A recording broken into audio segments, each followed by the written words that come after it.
Former Congressman Ron Paul joins us, and it's very exciting to see he's got a new bestseller out. We'll talk about that.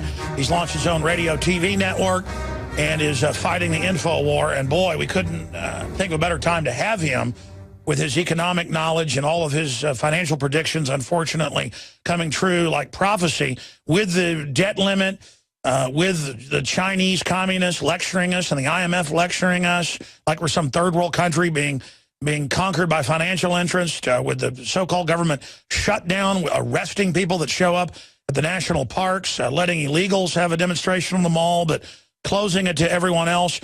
Former Congressman Ron Paul, thank you for joining us, sir. Good to be with you today, Alex. There's so much happening. I mean, what do we tackle first? Well, why don't we solve all the problems of Washington? Let the bus come. It's coming soon. They're not going to work their way out of it, so it's going to collapse. Let's just keep working on the fact that when we get around to rebuilding this whole entire system, that we do it the way it was intended originally and actually improve upon it. I think the concept of liberty has advanced even since the time of the founders, but we've regressed so desperately far from what they intended. I think we should anticipate that, in the future, in the next several years, you're going to see a big collapse of this.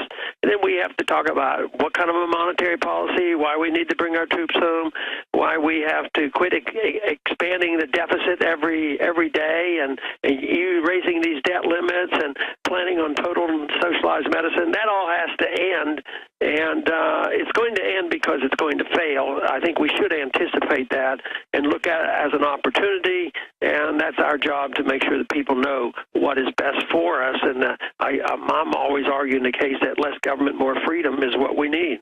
Dr. Ron Paul's our guest. Sir, many top analysts have said that the American empire is in its beginning stages of death. And now a lot of columnists and others are saying, look, this looks like the beginning of the end of this kleptocratic mega government. What is your take on when the big event is coming, or will it be a group of events? Well, it's hard to protect the timing, but I think I agree with the assessment that it will end.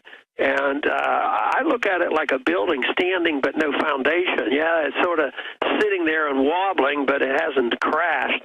And I think it will because, the financial system is so unstable. It's totally based on debt and confidence in a dollar and confidence in the Fed that they'll always print the right amount of money and they'll always keep the interest rates right and they'll always bail out everybody that needs bailed out, which I think is a total hoax. So the big event could occur next week. It could occur in 5 years from now, and I just think it's too difficult to predict. But so far, there has been a steady erosion in that direction. That is, there's less confidence now. The Fed has to buy more foreign debt and more mortgage debt because foreigners are buying a lot less. But the trust is still there. They're still anticipating the Fed is credible and the dollar is still credible. But eventually that will be lost, and exactly when that's going to happen, I don't know. But I would think in the next several years you're going to see some very major changes and a real challenge to all of us on what's going to replace it. Dr. Paul, Gallup and other polls show the lowest approval rating ever for government in general, the lowest level of trust. I think that's a positive thing. That tells me people are finally starting to realize how much trouble we're in. Absolutely. If somebody's trying to recover from alcoholism or drugs, they say it can't be done unless they acknowledge, that there's a problem and things are very negative before you start doing the right things. And I think a 5%, trust factor for the government is really a good sign, because that means that now they'll quit believing the government. I mean, they don't trust the government. They don't believe the government. The government always lies to us, and whether it's foreign policy or domestic policy. And then we have Clapper and these other guys get on these committees and lie to us about what they're doing and how they're spying on us. So the people have a right to challenge this. And I think the internet helps. I think radio shows like yours helps. I think everything that we do and say helps, and it's so much different than it was before we had these vehicles. And of course, the system was always assumed to be much healthier than it is today. But just think how quickly the Soviet system disappeared. I think that was the greatest miracle or event, at least in the 20th century, that nobody was, the day before, the month before, the year before, said, oh, next year the Soviet system would be gone. Everybody would have considered that person nuts. But it was fragile, and it fell apart, and went quickly, and thank goodness we didn't have to have a nuclear war in order to get rid of the Soviet system. So I think we're probably 1987 right now, where the Soviets were at 87, and within 2 years it was gone. Sir, I 100% agree with what you just stated. In fact, I've made the point that I believe we're 1987. If you were comparing it to East Germany, 1989, we're about 1989. If you compare it to 1991, I hope that Homeland Security just stands down if some type of collapse happens and doesn't try to go around squeezing the public, but they appear to be organizing to do just that. But here's the good news. I like your take on this. We saw the world stand up, including Congress and others, led by your son, saying no to backing al-Qaeda, no to expanding the war in Syria. We've seen Obama's total push to get our guns, failed for now. Basically, everything they've tried has failed. They got Obamacare, but now they can't even implement that. Maybe Mitch McConnell's right. Maybe let them try to implement it instead of them blaming libertarians and conservatives for the mess that's happening. No, I think we're at the point, just let it go. Not that I criticize those who have been fighting it. I was fighting it all the chances I've ever had. But I think let it go. Maybe the people are so angry now, again, loss of trust, they can't even sign up.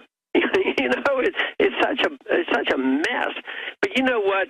You mentioned the change in attitude about NSA as well as Syria. I think that is just great stuff.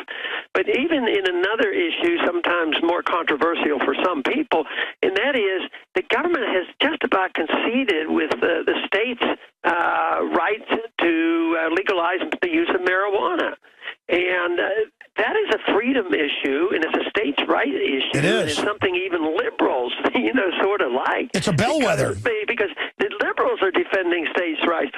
But, they're starting to talk about state laws changing monetary policy and standing up for their rights.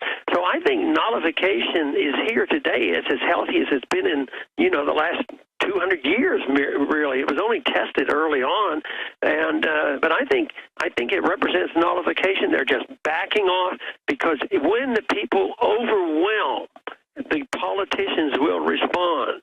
And I know it's very frustrating with a lot of people. They say, no, they never listen. But that's because there aren't enough people.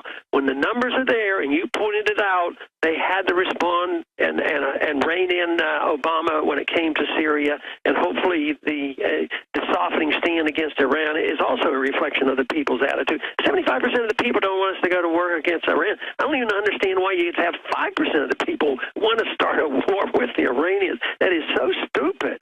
And yet there's still some out there, and the neocons are crying up a blue because of all that, and that he's backed down a little bit. But it's the American people that count. That's why I think attitudes are so important. Sure, and former Congressman Ron Paul joins us. I want to get into homeschooling and your new book that really is at the heart of the solution here before you got to go in about 5 minutes. But first off, looking at the government shutdown itself and nullification overall. California just nullified the NDAA secret arrest attack on habeas corpus. So, again, it does show even the grassroots left can begin to understand the tyranny and recognize states' rights and nullification are there for a reason. But looking at the government shutdown, you've only got 17% of the government that's actually shut down, and that's stuff that the people actually use, like national parks and other areas. They're giving tickets to people that jog on the sidewalk by national parks. They're closing areas of Arlington Cemetery, the Tomb of the Unknown Soldier, the Iwo Jima thing. I mean, the instinct of authoritarians to try to dominate everyone when it's backfiring, it does give credence to your point that they're really a bunch of buffoons. Yeah, and this whole thing, about the shutdown, is a farce. You know, it's political gamesmanship, and it's amazing that the president doesn't get much more negative press out of this. But you know, his buddies in the media keep trying to prop him up. But there is no real shutdown. You know, they're always passing a law, or Obama makes a ruling. Yesterday, it was the issue of taking care of the individuals that have died in the war and given them their benefits. You know that they can do anything they want. If they can bail out nations and banks, everything else to the tune of trillions of dollars, they're not going to allow a default, and they could do anything that they desire here. The only thing they close down are those visible things that have a political implication, and hopefully the American people will be cynical enough and realize that it's a joke, it's a real joke and a farce on what they're doing. And I think this is good that the people, you know, are waking up and realizing, you know, it's a bunch of politicians trying to outdo each other.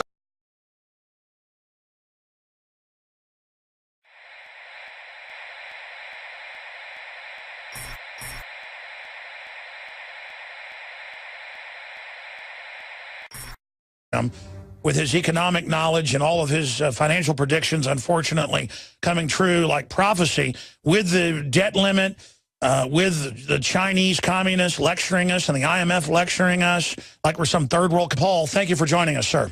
Good to be with you today, Alex. There's so much happening. I mean, what do we tackle first? Well, why don't we solve all the problems of Washington?